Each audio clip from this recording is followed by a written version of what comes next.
All right, welcome to the podcast. Today I have Maggie here with me. Thanks for being here with me, Maggie. Oh, it's my joy and absolute pleasure. Awesome. So I just want you to give a little bit of an introduction about who you are and what you do in the nutrition world.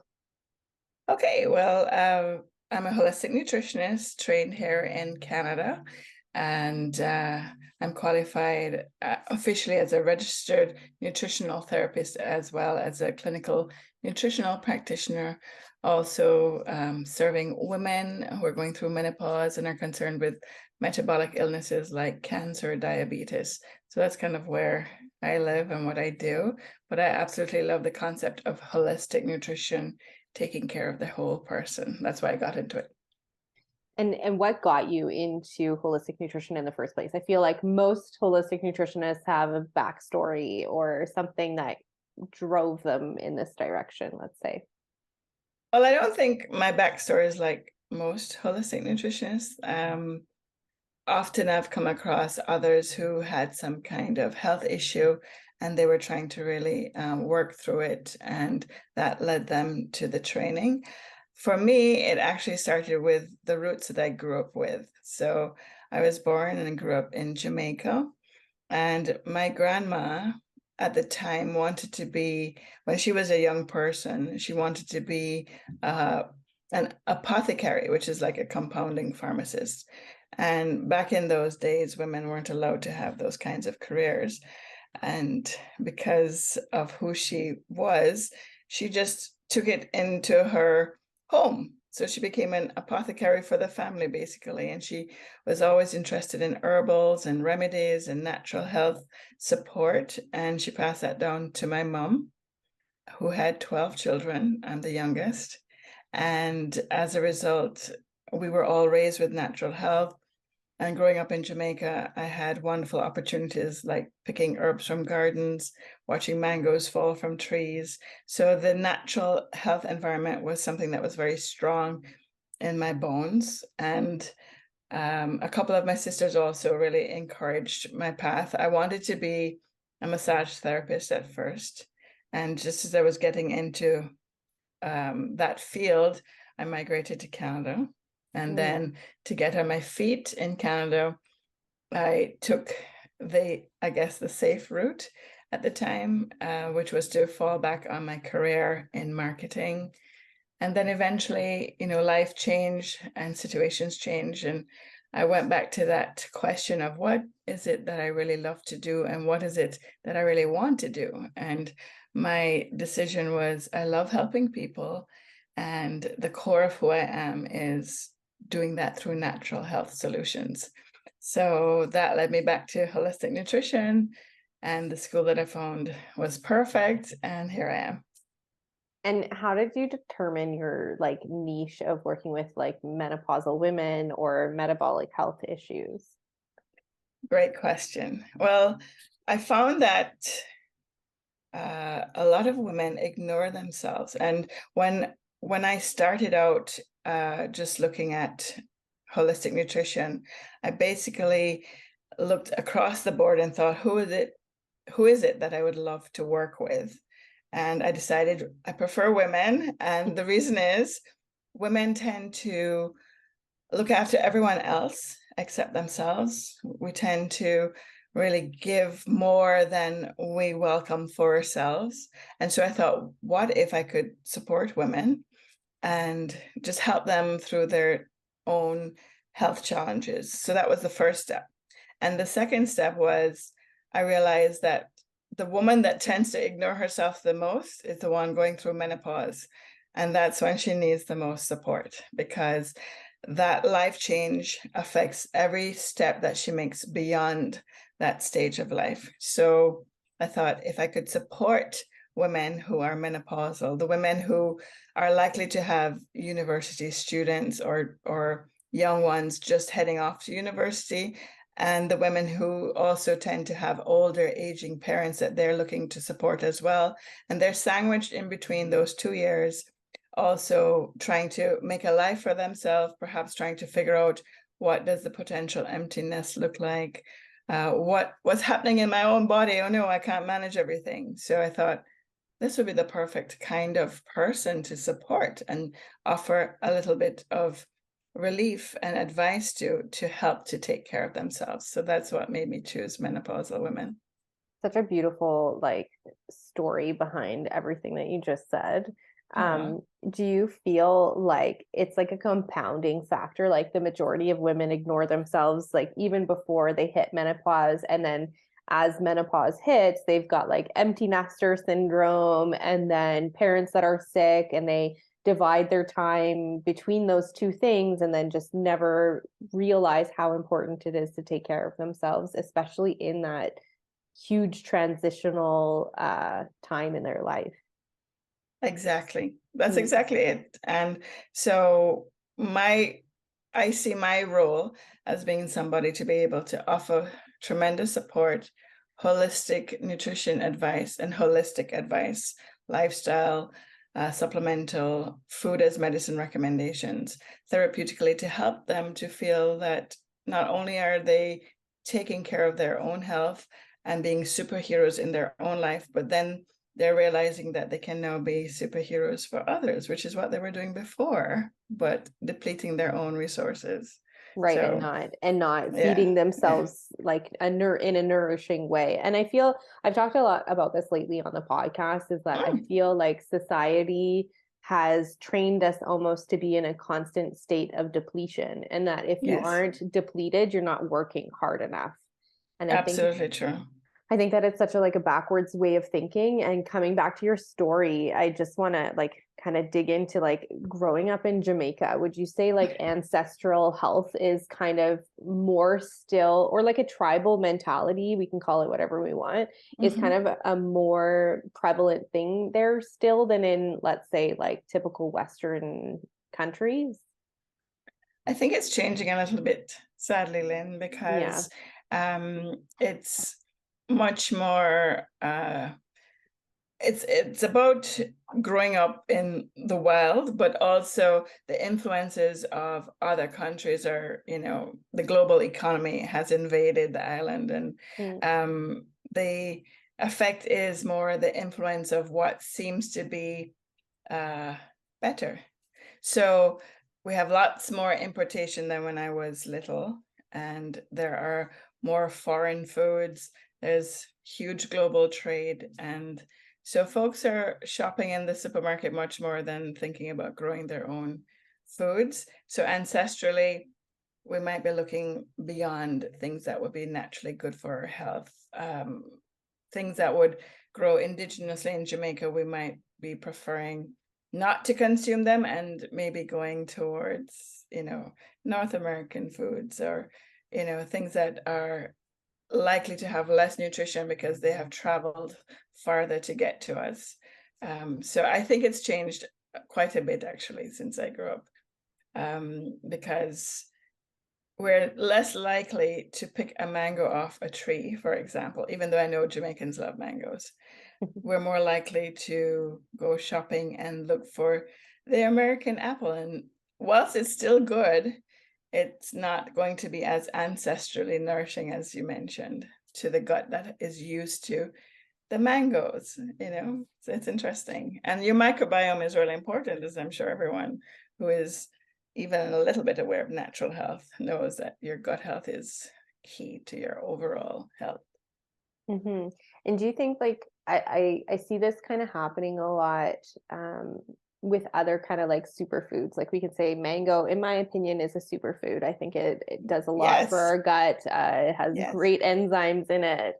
All of those things, I consider it to be a superfood. But when we look at other like let's say southern countries where they export what is nourishing to them and maybe ancestrally really well known, like quinoa or something like that.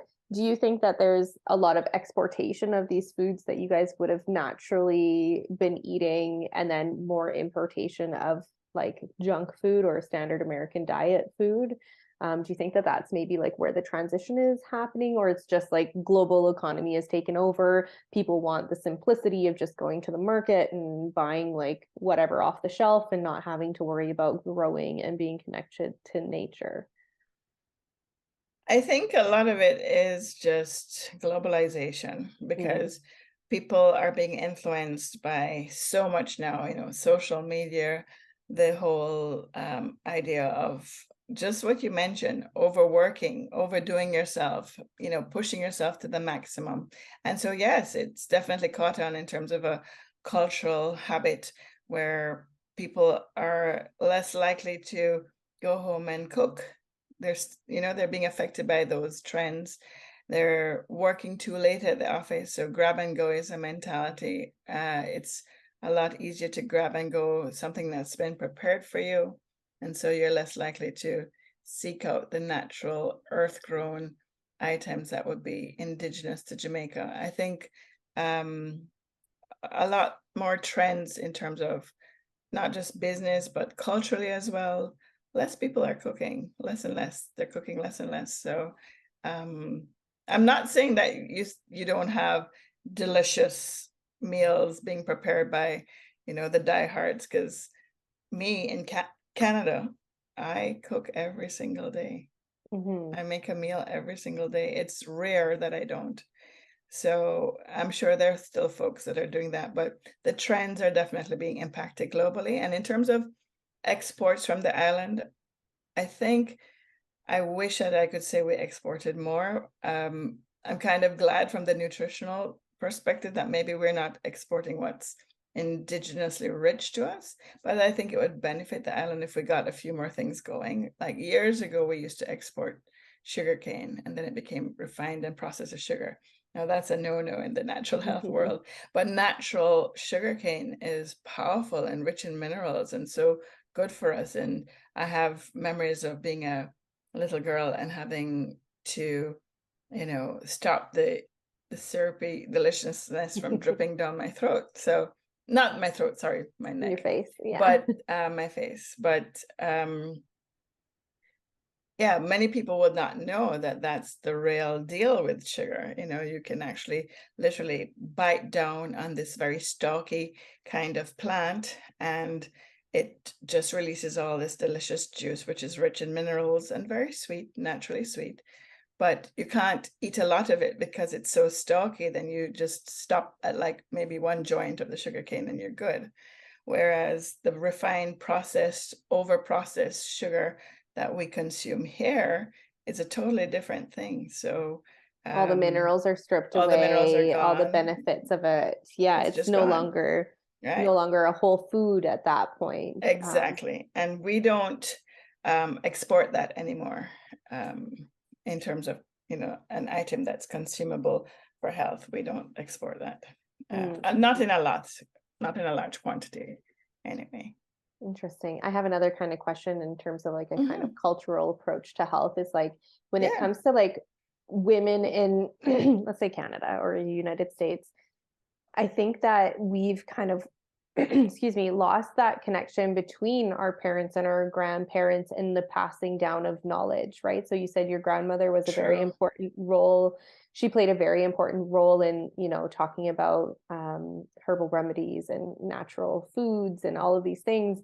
Do you think that that is like a disservice to these women who are going through this transitional stage of like menopause or just women in general that we're kind of missing that tribe of women to help us walk through these transitional times in our lives? Len, you hit it. I love that. I absolutely agree totally that this has happened.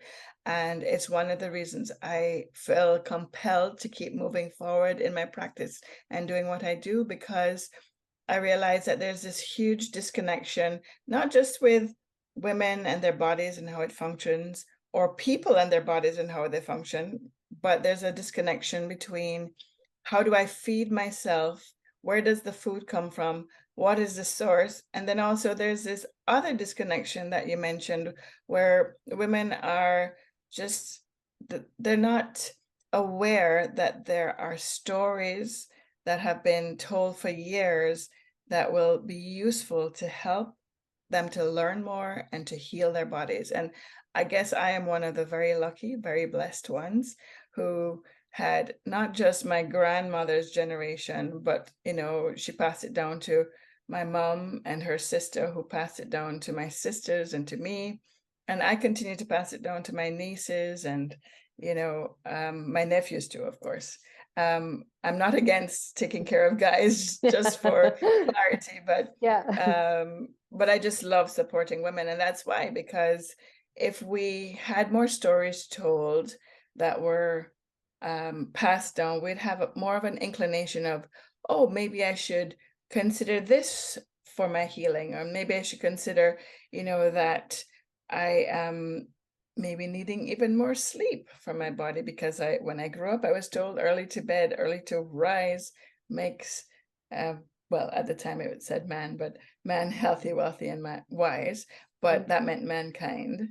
So, if we learn just little things like that growing up, we don't get disconnected. But I found that in exploring with people today, little things that I've taken for granted, little nuggets of wisdom that I've grown up with, they don't know.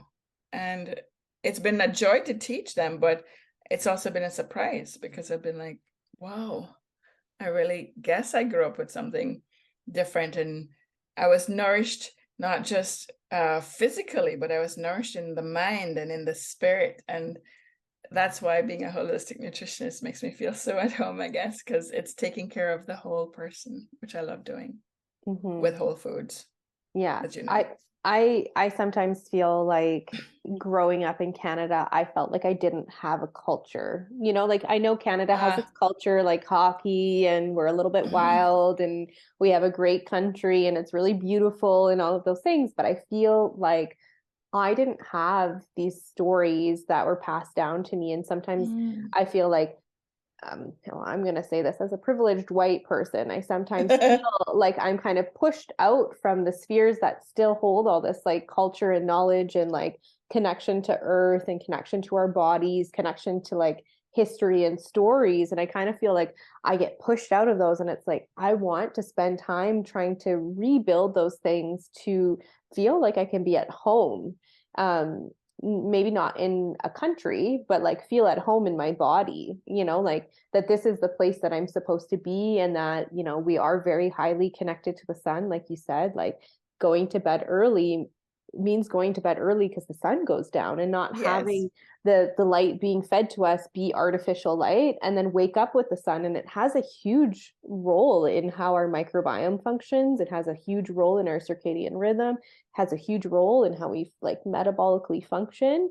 And it's true. these are the things that I've had to like learn from indigenous people, or from people who still have that piece of culture being passed down that is really not that far away from where we are today. Like we like to think ancestral healing, and we look to like well, the paleosphere always talks about hundreds of thousands of years ago or 50,000 years ago. But even if you just go back, like with your story, one or two generations, these were things that were still really well known before industrialization kind of hit into your country as well. And so for me, I think it's we have a lot to learn from looking at not that far back, really, and really listening to these stories that people were teaching and what the words were really meaning, right? Like, even if you look at some biblical things, you can Yep. take it as being Jesus, but you can also take it as being other things like the sun, Mhm. for example. And so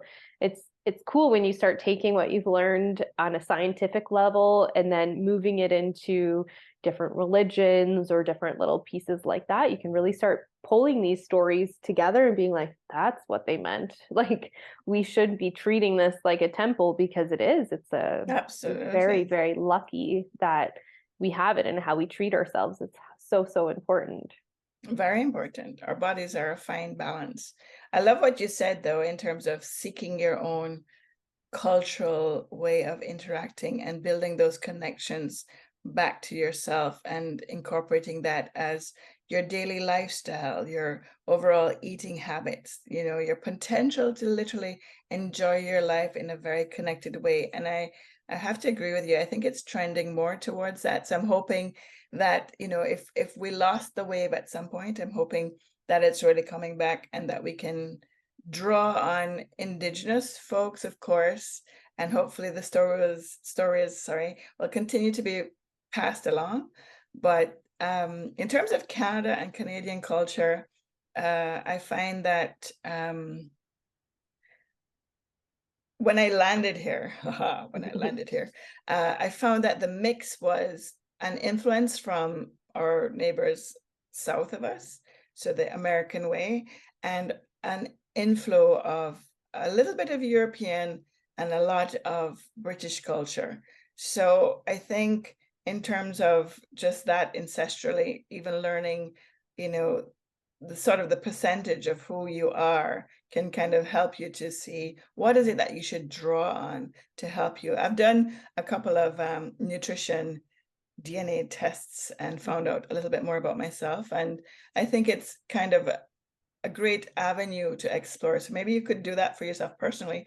But I also try to encourage clients who are a little bit disconnected that way too, because of course, where you grew up, for example, many Mediterranean people have found out that even if they live in Canada, they have to seek out vitamin D. They don't have a choice. They have to make sure that their life is filled with good fats like omega 3s, because that is something that naturally would have been in their cell makeup from their heritage. So it's kind of a cool thing, as you said, to connect science to the culture and, Yeah. you know, see what we get from that. We definitely, like, I have done my genetic testing, and I Oh, have looked good. back, and it's really interesting because, like you said, like I find that the food that my body tends to need is actually leaning more towards my dad's side of the family, who's from Czechoslovakia or Czech Republic. That's really cool. Back when he moved, it was Czechoslovakia, but the food that they eat, really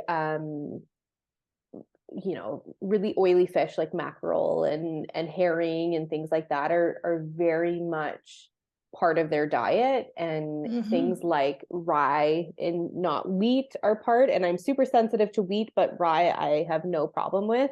And so it's interesting because the rest of my family, like on my mom's side and my dad's mom, for example, are Irish British kind of ancestral.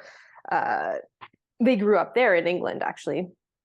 And the way that they eat, definitely, like if we're going with like British, I would say like soups and stews and like Yes. like bone broth and like maybe like lamb and things like that are definitely the things that are very typically British that Yes. my body loves more. And so definitely I see that as being a key part of it for sure, especially if you're not living where your parents or grandparents came from, like in Canada, like you said, like needing a certain nutrient or needing a certain type of food. Yeah, also, like for example, people who come from like southern countries, like they can digest carbohydrates better because they're in the sun, and being in the sun allows the microbiome to eat that, like to compensate for what your metabolism is doing. So more carbohydrates can be eaten, which you typically find, in that cuisine: beans, rice, fruits, things like that down there. So it is really interesting when you start talking about like the location of where you're getting your food and where you're consuming your food too. So like bananas in the winter in a northern country don't make sense because It doesn't. they're too carbohydrate rich, and we don't need to be eating those in winter months up here. We should be eating, more nourishing things like bone broth and meat and things like that. And I wanted to say one more point back to like the connection of the land is like coming from the west coast of Canada, where land is really rich. Soil is still really healthy. You have this really nice dark soil. Moving to Switzerland and coming to Europe, you can almost feel the depletion of like humankind. You can imagine like Africa being like a desert because we've totally destroyed that soil here. And when you kind of move up through Europe, the soil here is very clay-like. It's very depleted. It needs a lot of nourishment. And then we're kind of moving now and going over into like North America and doing the same thing over there. Yep. And so yes, that's so true. For me, it's like, okay, how do you connect to where you are?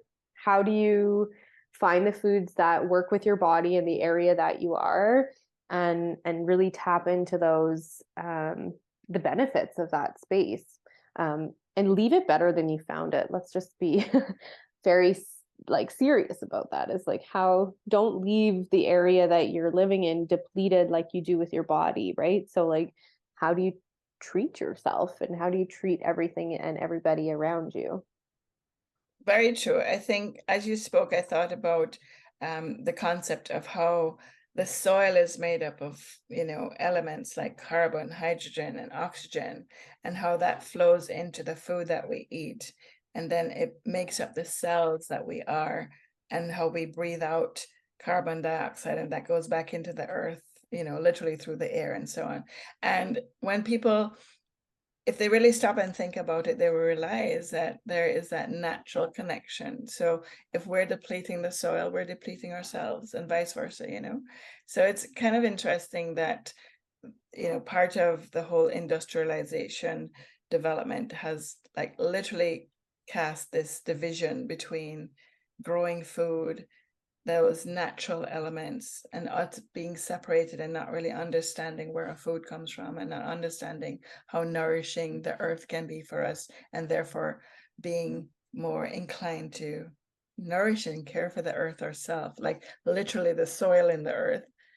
So it's important and very interesting that you mentioned that, I think, because if you have been able to see it with your naked eyes, then we're way, way, way gone. We're way past where we should be. Mm-hmm.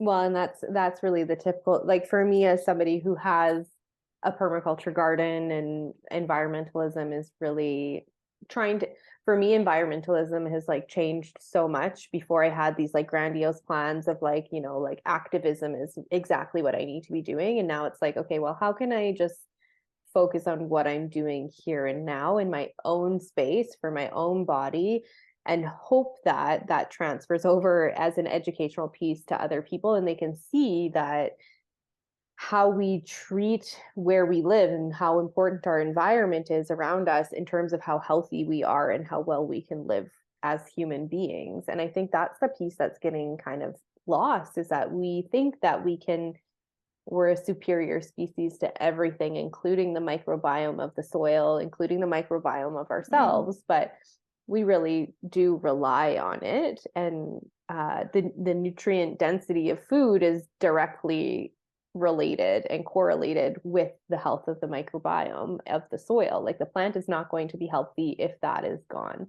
And it's just like our microbiome. So it's like looking at the macro and then looking at the micro of our environment. And I don't, Exactly. for me, one can't go without the other. And I know that for you, like growing up, obviously more connected to the land, and just being able to pick a fruit off of a tree and eat it and know what Yes. that tastes like in comparison to a fruit that was maybe picked unripe and then Yep. eaten, or like ripened in store 4 weeks after it was pulled off of a tree or whatever it is.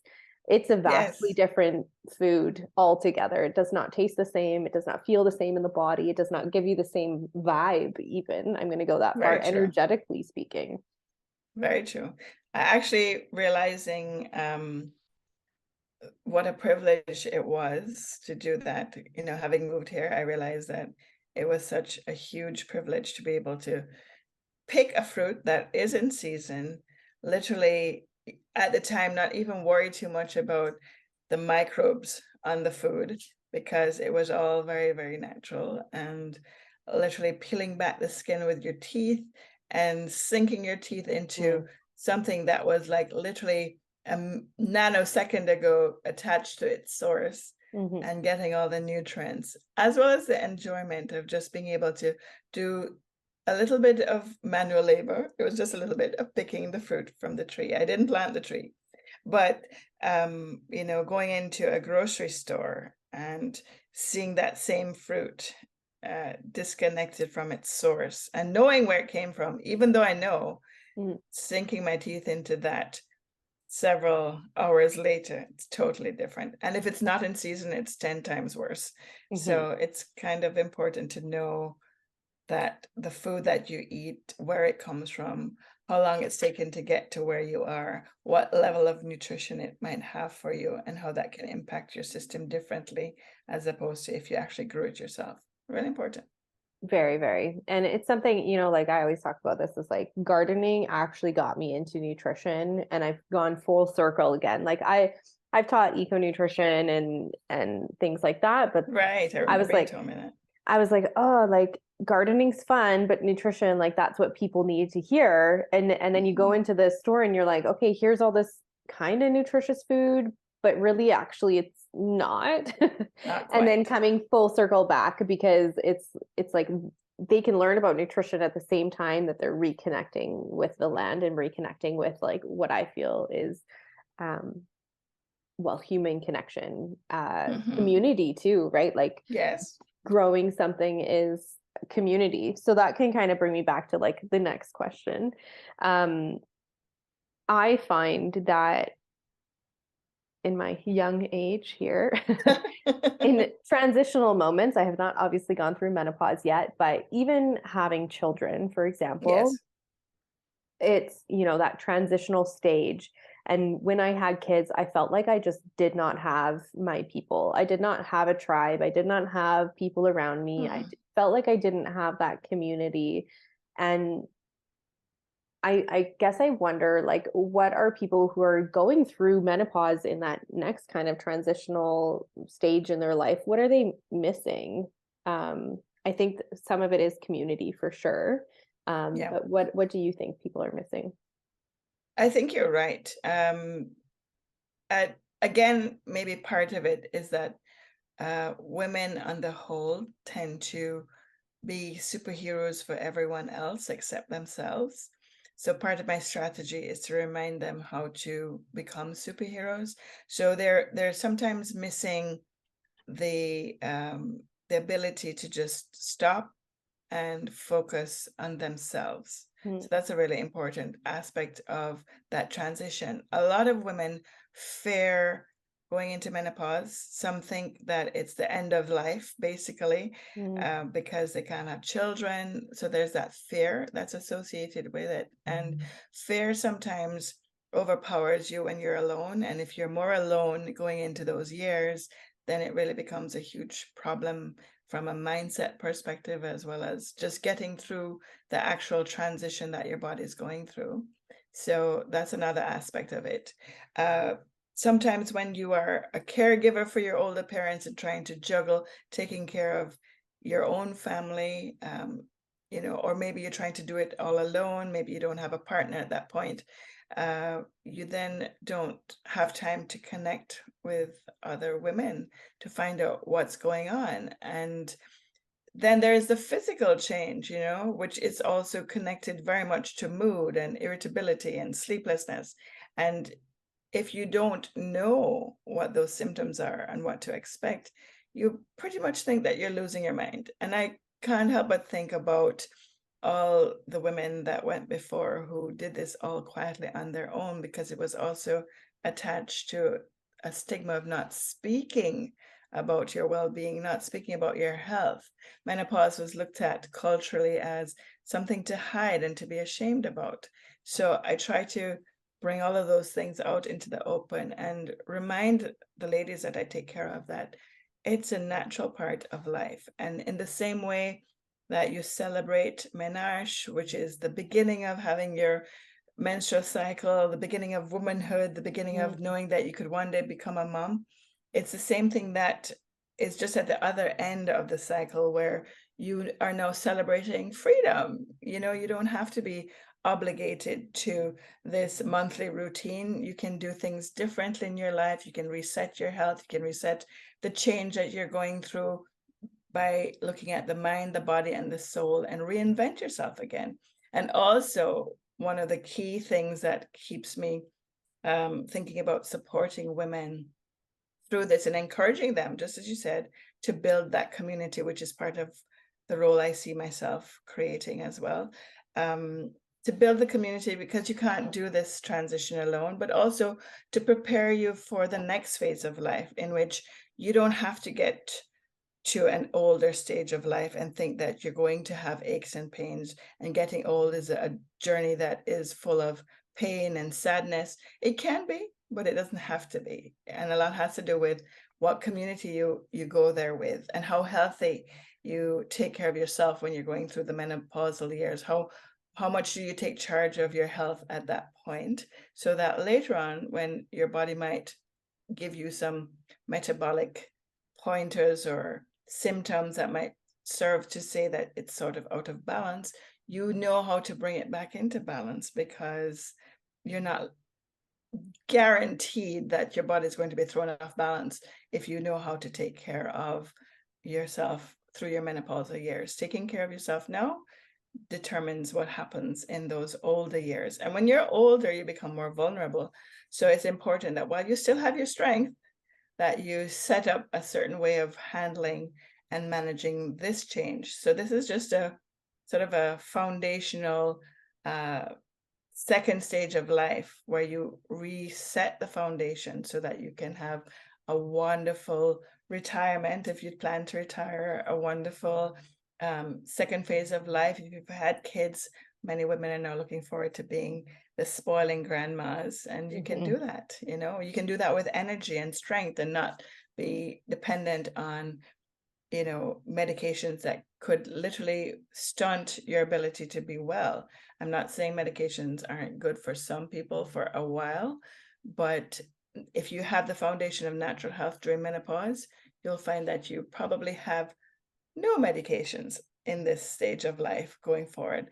I have met recently this wonderful 93-year-old lady and her husband, who is 94, and they're on no medications because she has chosen to live her life and to support her husband through his as natural as possible. And they're continuing to do that. And they have the most energy I've seen on 90-year-olds. They stand and walk tall. They have 4 children and several grandchildren, and they're doing just fine. So it's not impossible to, as long as you set up your foundation, it's not impossible to go into those older, more vintage-like years, as I call them, with strength and stamina and great health. That's a long answer to your very simple I question. loved it though, and I love that you just called it vintage. I think that's Yes, a it is. great I word tell for everyone it's it. vintage years. You know the statement, you age like fine wine. Well, a lot of that has to do with fermentation. So of course I'm a nutritionist nerd, and I have to put it back to the things that are good for you. So being vintage means that you have truly aged to perfection, and you're really taking care of the balance that your body is asking you. Our bodies literally ask us to be in balance.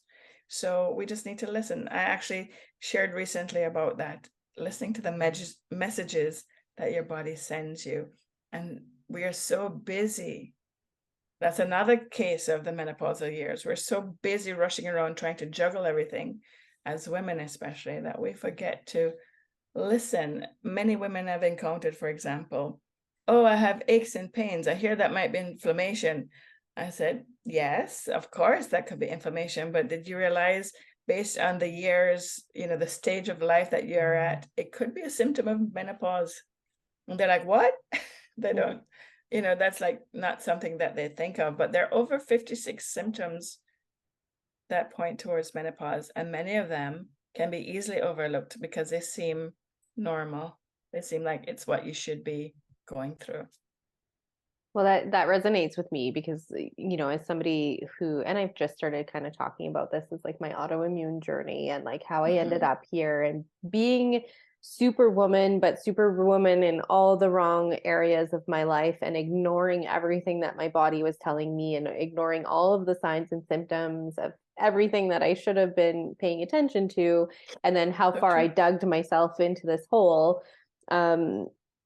I think it's so important to, the body is a very smart thing. And those signals are very, very important to pay attention to. And I think the earlier people, women, men, anybody, start listening to those signals and actually understanding what their body's asking for, it's only going to make these transitional periods that much more smooth.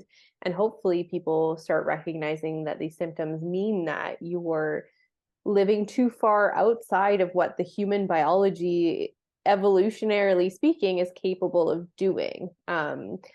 Like the way we live, it's fear-based, it's busy, it's constant, it's stressful, it's social media, it's constant input, and we can't process all of that input. And then we're inputting our body like with well, chemical information through the crappy food that we're eating. So we're just inundating it all the time and then not listening to it. So Very of true. course it's going to maybe backfire on you just a smidge. And that it's an important thing to start actually dialing in on as early as possible, hopefully before menopause, I hope. I agree with you. I Yeah. totally agree with you. You know, you mentioned like having kids and hormonal imbalances that come out of that and addressing them from then to help you to make that smooth transition.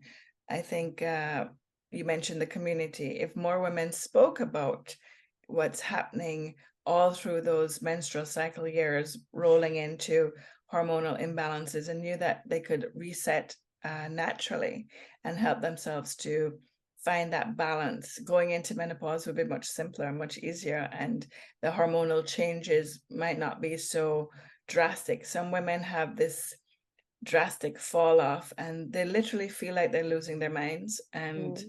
you don't have to feel that way. There are even countries around the world where women don't have hot flashes. Did you know that? They don't have hot flashes.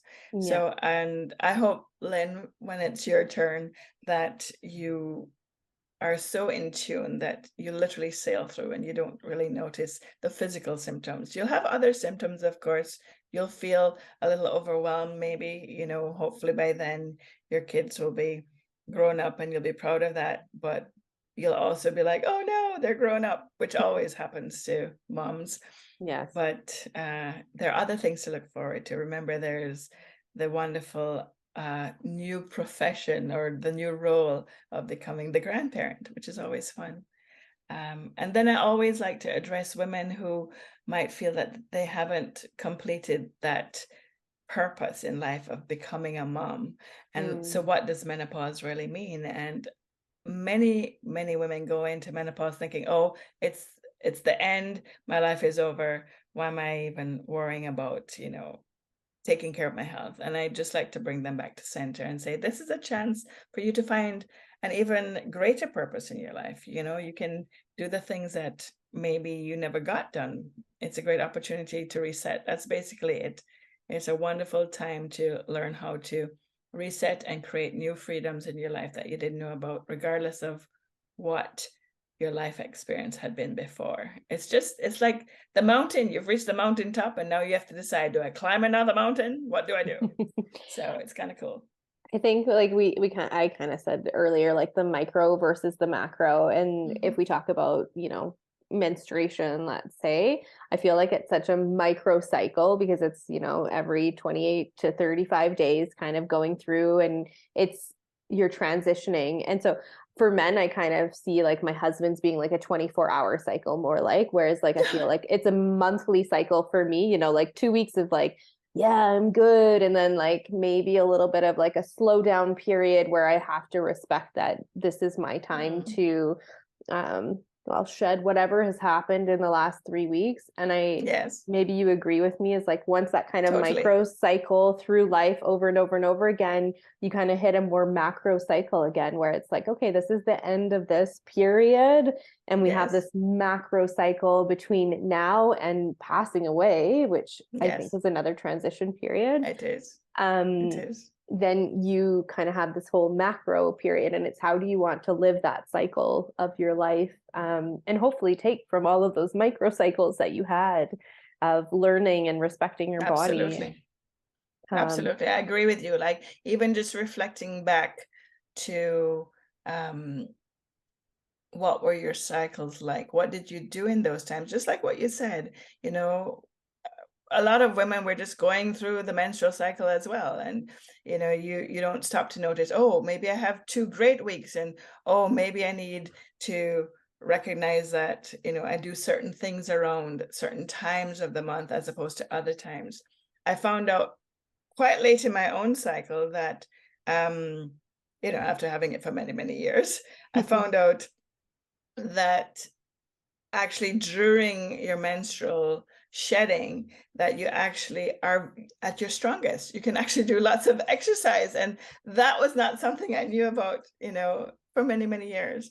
I'm not saying to overexert yourself, but usually that's a time where we tend to, as you said, kind of dip and you feel that your energy is low. But actually, if you got up and moved, you'd actually do better. It's kind of Yeah. an interesting thing of how the body responds to what it needs because of hormonal messaging that is being delivered to our cells.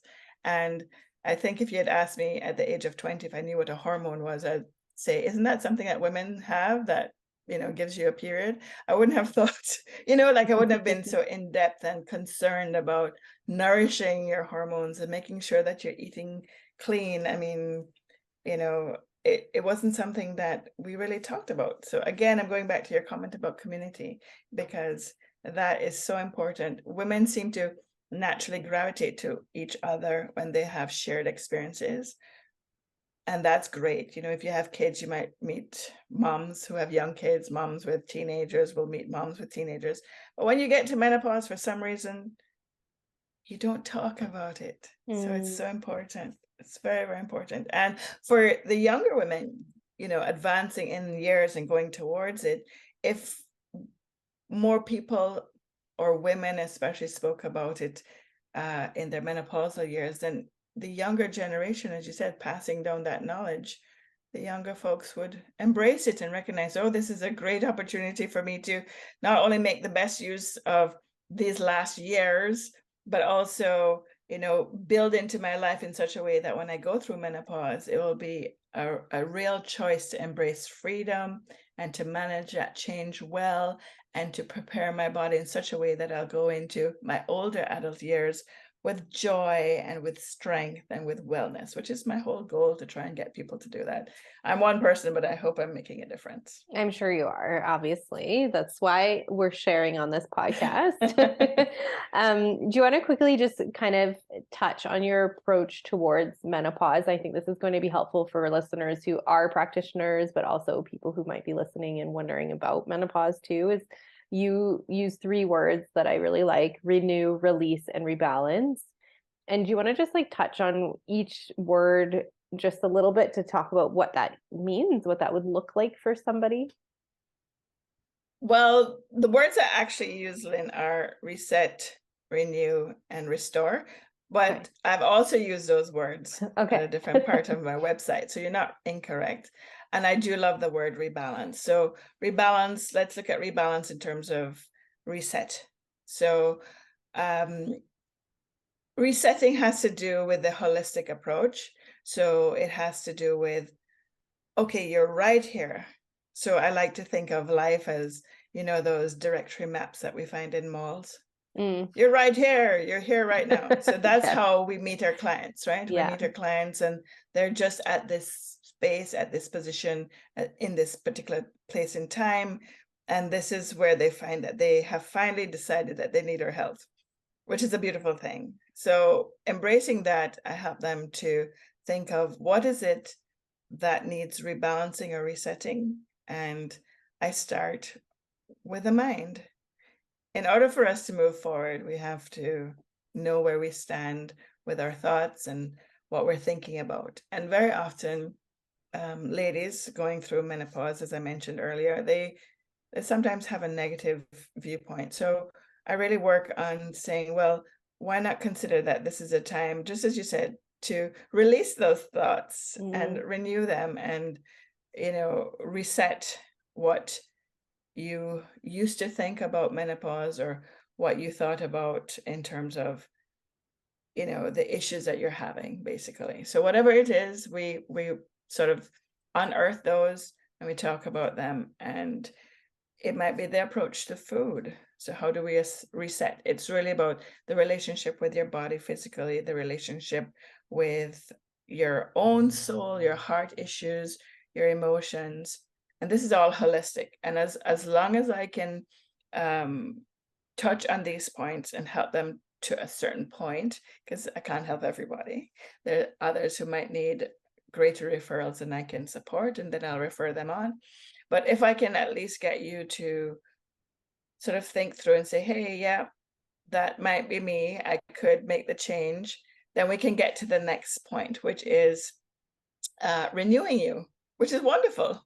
So you get to start again, you get to see things from a new lens because you've been reset. You get to look at life as, instead of maybe feeling stuck in this new dilemma of menopausal years, or being stuck with the idea that you're boxed in or sandwiched in, or, you get to renew yourself. And that's when we really get into literally the meat of the matter, whether it's good for you or not, how it works in your body, what your eating habits are like, how you might embrace your own relationship with food, what you might be doing that might be hurting you or creating more symptoms, such as I mentioned earlier, the muscle aches and pains. Some people just have that because they don't move their bodies. And the minute they start to move, they go away. Hmm. Some people have irritability, and we talk about sleep, things like that. And that changes the whole mood, and the mood swings, which are also wonderful side effects or symptoms of menopause. Yeah. Another one is the hot flash. Hot flashes are directly related to stressful thoughts. They're, they're directly related. So the more stressed out we are, we have more hot flashes. So, of course, from a holistic perspective, we nourish them with the herbs that can support them. We nourish them with helping to refresh those thoughts. And getting more sleep is always a good thing during menopause, which is the opposite of what women think. And then we get to the point of restore. Restore is great, or rebalance, as you said. You said rebalance, release, and renew, right? Well, now there's too many R words. Right, I've mixed them up. There are too many R's, but renew, what I do is reset, renew, restore. So we get to restore, and restore is reaching that result, that achievement that you've felt better than you've probably felt before. And if I've really gotten through to my client, they will feel like they felt when they felt great in their youth. Mm. Now, if they didn't feel good in their youth, then that's not going to work. But if they felt great and powerful and, ready to take on the world in their 20s, that's my goal for them when they're going through their menopausal years. And some women start in their 40s, some women start in their early 50s, some women, when they're 56 and over, that's when they get to start. Some women never address it, and then they end up having hot flashes when they're at 70. And that's a whole other ball game, because there are other things that might have suppressed those symptoms that they didn't realize because they weren't listening to the messages their body was sending them.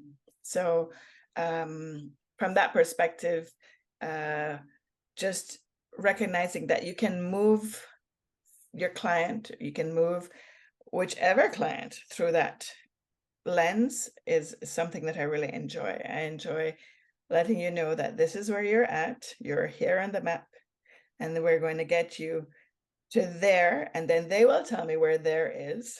They might say, well, I'd really love to shed a few pounds, which is a common statement in menopausal life. And then I'll say, well, let's look at how we can reset you, renew that feeling and that sense of what you're doing, and get you restored to that point that you want to reach, which is ultimately the result they're looking for. But of course, as holistic nutritionists, we always want to fold in what they truly need with what they want. And I always remind folks about that, who are like colleagues. I do a little bit of mentoring of other holistic nutritionists nearby, and we talk about that a lot, giving people that we take care of what they need through the lens of what they want. Yeah, like what is their main goal? Like what is Right. what is What's the your main main goal? what's Right. the I main want to health lose weight, but how do we do that? exactly, like main health complaint, and then what are you creating for them to get them to, whether it's just like a quick, like an end goal of maybe even feeling 50% better and then Right. adjusting along the way, but your Exactly. job is really to assess where they are and then get them to the end goal. Is there Yes, I call anything myself a detective. with Unearth the exactly issue. unearth the problem? Like, is Yes. it sleep, is it stress, is it movement, is it nutrition, is it all Right. four of those things?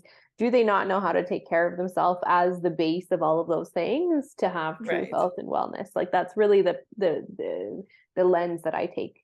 Like, that's my approach, is like, is self-care an issue? Let's deal with Exactly. that. Like, let's deal with the self-care mindset piece first, then the other pillars to get them to feeling well in their body.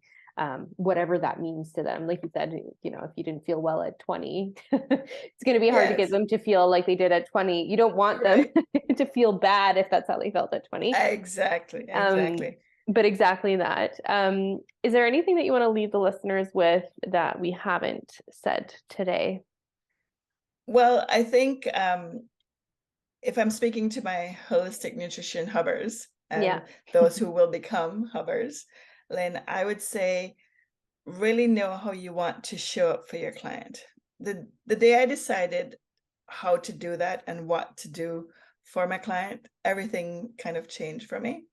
And so I want to be the nutritionist that brings hope to women who are going through those difficult years, who haven't seen that they are capable of taking charge of their health and that all they need is a little support. I want to be the one that, you know, joins them in their courageous attempt to embrace life and be conquerors of their own life. I want to be the one that brings them into that state where they can embrace being their own superheroes of their life. And I want to become known as the nutritionist, the yes, you can nutritionist. You can do this, you can get this done.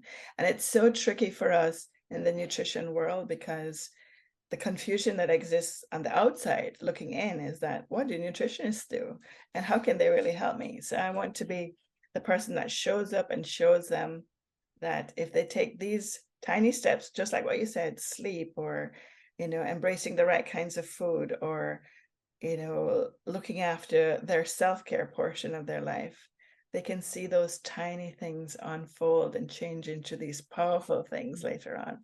So if I could, I would shout it from the rooftops and say, hire a holistic nutritionist first.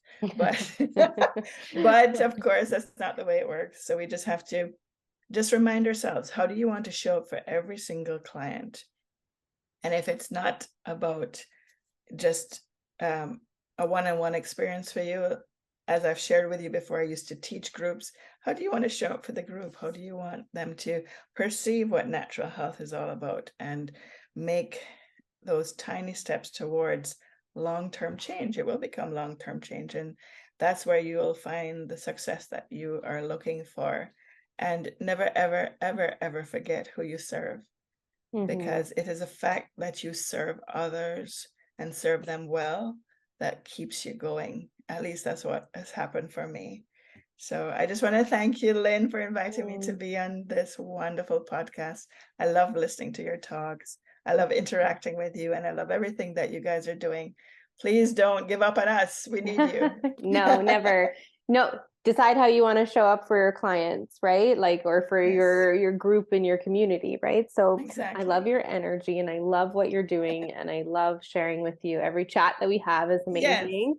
So thanks yes, for being here today of and I really course. appreciate your time and sharing everything.